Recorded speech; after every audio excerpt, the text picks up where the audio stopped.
Hey guys, welcome to the Breaking It Downs podcast. I am your host, Julie Downs, and if you can't tell, this is my co-host, Greg. We're starting off the podcast a little differently this week because for those of you that tune in every week, you know that Greg's 50 now. He's a little forgetful and he's been forgetting the paper bag. So to be sure that that did not happen this week, we thought we would kick it off with Greg wearing the bag. So Greg, take it away. Think if this continues, I'm about to forget Julie. But anyhow, without further ado, so the Chargers debacle last week. Let me tell you that, okay? Lost to the Tennessee Titans. What was the score? 35-6? It was a debacle, is what it was. 35-6. They to Jacksonville, who Jacksonville's erratic. They have a winning record, but Jacksonville never punted once. The Chargers have a really good defense. Not Sunday. They didn't punt once, okay? 135 total yards on the game. That's not very good. Not so much. No. No. And yeah, they lost by almost 30 points to Jacksonville, who usually plays field goal games, and absolute blasting the LA Chargers. And we realized we had to make a new bag. The Chargers have been so good the last few years. They've never had a bag. I had to make a new one. So glad you had your chuckles. Yuck it up, chuckles. And yuck it up, I did. So let's quickly talk about the Thursday night game. Obviously, I'm happy in some regards that the Bills lost. It's good for my Patriots, although not so good for my bet. I should have listened to Greg. I thank you to Shad and to Chase for stepping in on the quick Thursday night hit. Had I joined, I would have actually been wrong, which never happens. So that's why I wasn't on the podcast. And one caveat, Julie was feeling pretty bold about herself and said, I'm going to show my winning ticket on the podcast when the Bills win tonight. Yeah, I'm not Interesting. showing it. Anyway. Yeah. Anyway, moving on and speaking of that win helped my Pats, let's talk about the Pats. We're going to start off in Cincinnati, Greg, where New England, 7.5-point favorites on the road versus the Burrow-less Bengals. I know that there were some rumorings. Yeah, literally this morning, as I was writing the script up, I just said to Julie, it was good timing. I actually got the notification that he's been ruled out because there was a chance. So he's probably going to play Thanksgiving night against Baltimore, but he is officially out. So that being said, it'll be Joe Flacco again. No Jamar Chase. Okay. He got chased out of the game Sunday because he spit in Jalen Ramsey's face, denied it. It was clear as day on the video. Really stupid move. He's out. Flacco in the offense still probably can put up some points, so don't misconstrue. T. Higgins, Yoshivas, he's going to probably have a good game. Chase Brown. The defense, pretty bad. That's the story. Joe Flacco's first three starts, over 30 points in all of them. They only had one win, which is crazy. Okay. They've tied a dubious record, 9 straight games of 27 points or more allowed. That is tied for an all-time NFL record. They could break it if the Pats put up 28. Trey Hendrickson's out. Quickly, the Pats, we know how good they've been. 5-0 on the road, only undefeated team in the league. Quite impressive. Drake May's been excellent. 8-game winning streak. I would say a little bit of concern. Big addition, Milton Williams, a big D tackle for the Pats. He clogs the middle. He does a lot. He's out. So that's going to give the Bengals some running room. I don't think it's going to give them much room. Give me the Pats with the cover and the win. I think Joe puts up enough points. I could see the Bengals playing well enough offense to cover this spread. I'll take the Pats in a close win. Bengals cover. So you're not taking in their stinky defense. You're not taking that into account. No, I think they're going to score and they'll give up enough. So that's enough. Let's carry on. Let's carry on to a real team. Let's go to Motown, where the Lions are 12.5-point favorites over the Super Bowl bound G-Men. Thank you. I don't understand how they're Super Bowl bound and 12.5-point underdogs, but you go. They are not eliminated yet, and I have faith. The glass is half full. Okay. Yeah. All right. You Well, keep drinking that glass, it's buddy. gonna be fully empty, but if I keep watching Giants, they're obviously banged up everywhere. Jackson Dart's still out. Jameis Winston is in. I will say this: he threw a pick late in the game that ended it. They had a lead in Green Bay. They actually look like a functional team when you have a quarterback. So I was actually happy to see him under center. Don't get me started, Russell Wilson. The Lions, tough loss in Philly. Jared Goff, every once in a while, Goff throws a stinker. It was one of those. I'm going to give as much credit to the Philly defense, who was really, really good. They've been Okay. really good the last few weeks. And honestly, Detroit, you want to look at a good thing. Their D was excellent. I mean, they got stopped on they were I think it was 0 for 5 on fourth downs at Detroit offense. Their defense kept them in that all night long. So, and I would say I think they're going to make the playoffs. They have a shot at the division, but I'd say desperate in the sense that they do need this win. Yep. Like they are in danger if they went on a losing streak here of slipping out of the playoff race. So All right.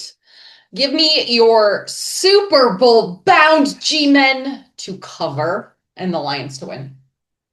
yeah, you could make a case Detroit makes this a rout. I'm not arguing, but it's the NFL. 12 and a half's a ton. Jameis makes a few plays. Same thing. Lions come for a win. Giants cover. Okay, Greg. Well, on to another big spread, and I'm sorry, another wretched team from New York. Baltimore Ravens, 13 and a half point favorites over the Jets. Yeah, can't argue that one. The Giants and Jets going this year are the worst two records in the NFL the last decade. All right, that's gonna drive me to drink. Let's get to better things. Tyrod Taylor's ending quarterback, taking off for Justin Fields. Not a horrible effort for Fields and the offense. Just they've not done a lot in the passing game. Fields has been he can run the ball and he did well, but he's been pretty conservative. I think they want to try and open up a bit. Stunning stat about the Jets defense. They have 0 interceptions on the year. That's legit almost impossible. You would think a bounce, a lucky off a helmet, one turnover on the year. Yeah, that's how you wind up with 2 wins. Baltimore, the exact opposite. 4 wins in a row, only one back in the division right now. Gritty win, close game against Cleveland. Cleveland has a good defense, and they showed that. So good win for Baltimore. I will say this: the O line's a bit of concern, and Myles Garrett did it to you guys. He did it to them. 4 sacks. They gave up 5 sacks to Cleveland. Again, very good defensive front, but I'd say it's a little bit concerning out of Baltimore going forward. Jets cover, Ravens win. Yeah, I'm with you. Headlines. Another woodshed possibility, but I do feel like the Jets are actually playing hard for Aaron Glenn. I don't sense they're bagging it. I mean, they might wind up in the paper bag, but anyhow, I'm with you. All right. Well, a similar theme, another monster spread as we head to Tennessee. The Titans, 13 and a half point dogs at home versus Seattle. So Seattle, the Road Warriors, they almost got it done again. I think it was 11 in a row they had won on the road. Barely lost. Missed a long field goal against the Rams, who Rams are as talented anyone in the league. Very good effort. Darnold, when he's bad, he's bad. He had 4 interceptions last week. Not good, but he's had a good year overall, so I don't want to cut on him for that. Okay. Tennessee played better the last 2 weeks. They lost on a last second field goal to the Texans. Cam Ward was decent. Again, I'm not writing the book on him. They need a lot of help. He's still young. So it's been tough sledding, as we know, in Music City. But good note, Jeffrey Simmons, big deal that he's back, literally and figuratively. He's in the middle of that D line. He's their best defensive player. And they keep it close, interesting. Ugh. Give me the Titans to cover and Seattle to win. I kind of feel like Same. broken And record. I have no confidence in any of these first three, let me add. It's just the NFL, and those points are a lot. I'm with you. Not in a game we're going to play shillings on. All right, on to Arrowhead we go, where Pat Mahomes and the Chiefs, 3.5 point favorites at home versus Danny Dimes and the Colts. So the Colts, good timing to come off the bye week. They've had 2 weeks to prepare for the Chiefs. 8-2 overall. Only 2-2 of the road. Danny Dimes the last few weeks on the road. Not been great. 4 picks the last 2 games. He did enter the injury report with it looked like a calf injury. I think it's more just I think he's going to play. I don't think. Okay. Good note for the Colts secondary, which is a big deal. Healthiest they've been all year. Javarius Ward is expected back. Kenny Moore, their slot corner, is a big deal. He's playing, and they're going to have Sauce Gardner. So their secondary is as good a shape as they've been all year. Good timing playing the Chiefs. KC flat out's in danger territory. Talked about the boys the other night. 5-5. I don't think they're done, but the margin of error is slipping. The offense struggled in Denver. They just looked average, is what I'd say. Yep. They've just looked average. I think a lot's the line. The running game, Pacheco's still out. Almost a must win for them. I'm not writing them off, but this is a day they're in uncharted waters for recent memory. All right, given that, I'm going to go Colts cover, Chiefs win. Yeah, I'm with you. Field goal win. Chiefs pull it out. All right, to Lambeau Field, where the Packers 6 point favorites over Minnesota. It's been 6.5 either way. Minnesota will start with them. Tough second loss to the Bears. JJ McCarthy. played last year, or he didn't play last year due to an injury. So technically he's rookie year. He's struggled. I will say one thing about him though. It's like what he did opening week against the Vikings. Sorry, against the Bears, same team. He's dead last in on target percentage as a quarterback. That's not good. It's like 35th out of 35 qualifiers. Not good. But he has found a way late in games to rally, and he did it again last week. So he has that kind of moxie going. Turnovers have been an issue for them, and he's part of that second most in the league. That's not a Yeah. good stat. Green Bay, they've not been great lately either. Now, lost the last two straight at home. Needed a comeback versus, I mean, I know they're Super Bowl bound, but against the G-Men. Um, this is a crucial game for them. Playoff division implications, but they've not looked great. Ugh. Give me the Vikings to cover Green Bay to win. I was tempted to go Vikings upset, but I'm going to go Vikings cover Green Bay wins. Yeah, I think that's about right. I don't trust Green Bay. It's like last week in Giants. I don't trust them laying points right now. I'm with you. All right, on to the Windy City, where the Bears are 2.5 point favorites at home over Kef's Steelers. Ah, yeah, big spreads, little spreads. Da. There you go, Kefs. So are Pittsburgh. Aaron Rodgers, questionable with a wrist fracture, non-throwing hand. We don't know if he's going to play. Mason Rudolph, Christmas season, our trees up. I It's his was time of going to year. say, He actually did play well in the second half. the red-nosed quarterback. Let's That's go. right. Their D has improved a lot, even against the Bengals last week, who their offense has been good. They did a nice job. So the Pittsburgh defense has been on the upswing. Chicago, it literally seems like every single game they go down to the wire, and I would say they're treading with playing with fire here because they won again, but there's been too many days. 7-3 overall with a negative point differential in the season. That's a little bit telling. They've been a little lucky to get through some of these games. Running game solid. I think that's going to be their main. DeAndre Swift is going to play the rookie Kamanon guy. He's going to play. That's what you're looking at. Eek.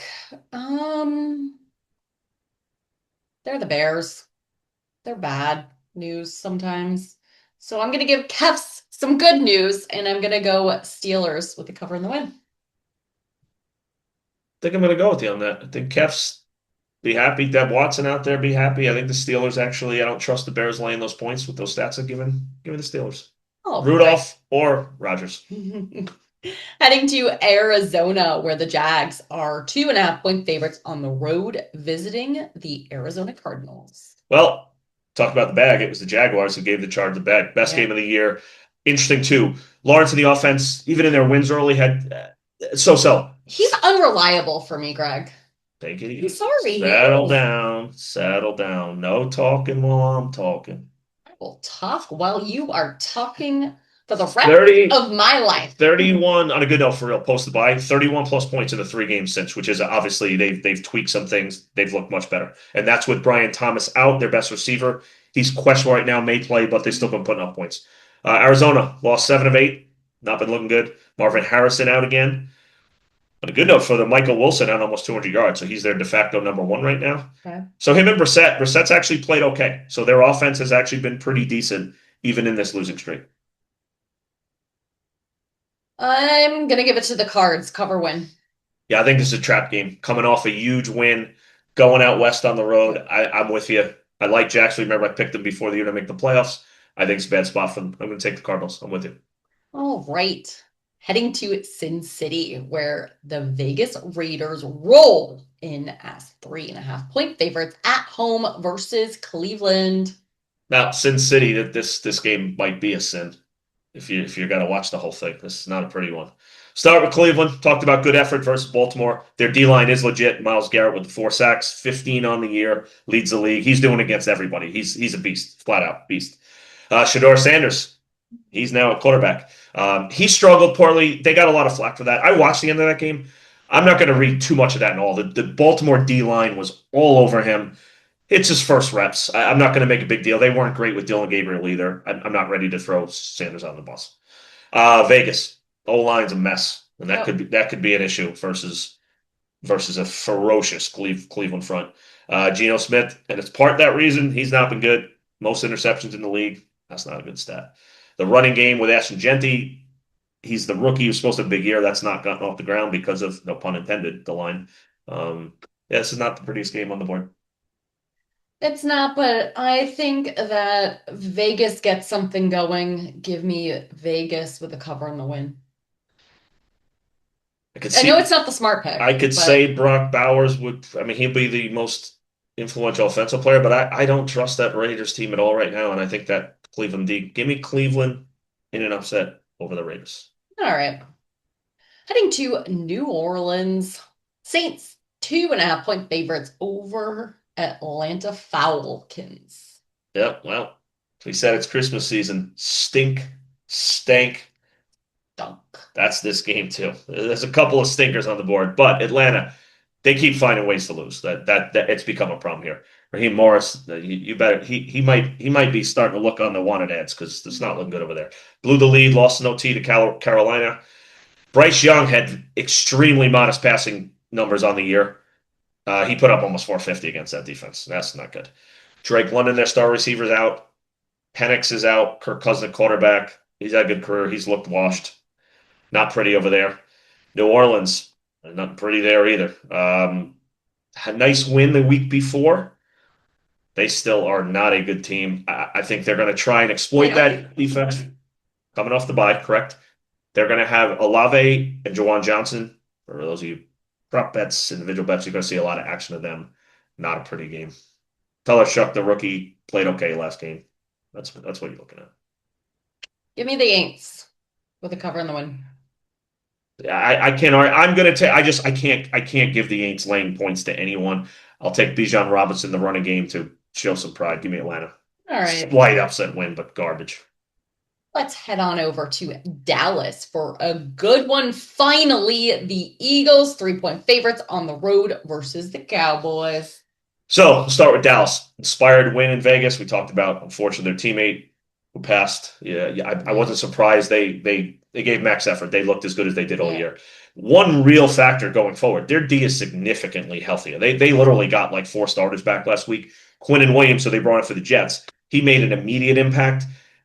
I think it's a factor. He's going to help them a lot as we go down the stretch. Philly defense dominant the last few weeks. They shut down Green Bay. They did it to Detroit. Crazy. They're the least expensive, least paid defense in the league, and they're that good. Talk about why as much I hate the Eagles, why they're so good. That's how. Draft well and do that. Flip side, their offense has struggled mightily. It did again against the Lions as well. Yep. That's a number of weeks now. There's been rumblings about AJ Brown and Hurts and blah blah blah. I don't think they're done by any means, but it's not gotten off the ground. They've not been good on the offense. So Give me Dallas. Big win, cover. I actually think you know what I think so too. That defense, granted, it's against the Raiders, who are not very good, but I think their D will give them enough. I think it's a good spot for them. I think the offensive struggles of the Eagles will bite them here. Dallas with a win. All right. And on to the Sunday night game in LA. The Rams, 6.5 point favorites at home versus the Tampa Bay Buccaneers. So Tampa, interesting game last week. Shootout in Buffalo. D got gashed. Josh Allen does that a lot of teams, especially when you're in Buffalo. Offense was very good though. Sean Tucker, kind of an underrated. I'm not going to say out of nowhere because if you've seen the kid prior to college, he can play. He had a monster game. So even with Bucky Irving out, that offense still looks like it's putting up points. LA. Sorry, one more thing about them. They've been banged up all year defensively. Their two DNs are out. Jamel Dean and Hassan Reddick are out. That's a problem. Okay. LA, 5 straight wins, hung on in a tough matchup versus Seattle. You can easily make an argument, talked about it last night, that you could make a valid argument they're the most overall balanced, talented team in the league. Passing game, running, they're just good everywhere. So Give me the Rams with a cover and a win. I'll take Baker and the boys to put up enough points to at least cover that spread, but LA makes it six in a row. They're rolling. I think the Rams win by a touchdown. Anyway. Okay. To the Monday night finale in San Fran. 49ers, 7.5 point favorites over Carolina. So start with Carolina. Kind of been a mixed bag. They're over 500, so I mean it is what it is. But they lost to the Saints, the Aints a couple weeks ago. They came back nice overtime win in Atlanta. I would say concern in this game. They're allowing just shy of 150 yards per game on the ground the last 4 weeks. They're staring at Christian McCaffrey this week. That's not a good sign. San Fran, talk about banged up. They've been banged up as much as any team in the league, but they got some good news. Purdy's been back. Offense, 3 touchdowns. They look much better. Ricky Pearsall's back. Again, McCaffrey, knock on wood, he's been healthy. They look to me as good as they had all year last week. San Fran, cover win. I don't love laying the points here. It's that half point that's really doing it for me, This is it. but This is a really all right. This is a I buy down appreciate tease money line.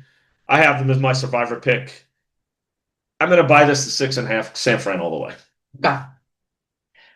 Well, that wraps it up. And speaking of wrapping, we haven't started our Christmas shopping yet, so we haven't started Christmas wrapping, but we did start Christmas decorating. And I think that's what our weekend plans are really going to entail is finishing up the Christmas decorating, maybe having some Christmas cocktails, getting ready for the Thanksgiving week ahead. We have some visitors from the Great White North joining us.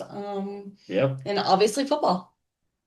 Obviously, football. There are some stinkers, but some good ones on the board as well. So, kind of a mixed bag. A lot of huge spreads this week. But it's the NFL. We know these things always hold. So, Awesome. And I know you're so thankful for us, and we're thankful for you. And because of that, we will be serving up an extra helping of some football, some podcast yeah, Thanksgiving later games. this week, some Thanksgiving games to talk about. So stay tuned for that. Well said. To everyone out there, enjoy your weekend. Happy football, everyone. Bye.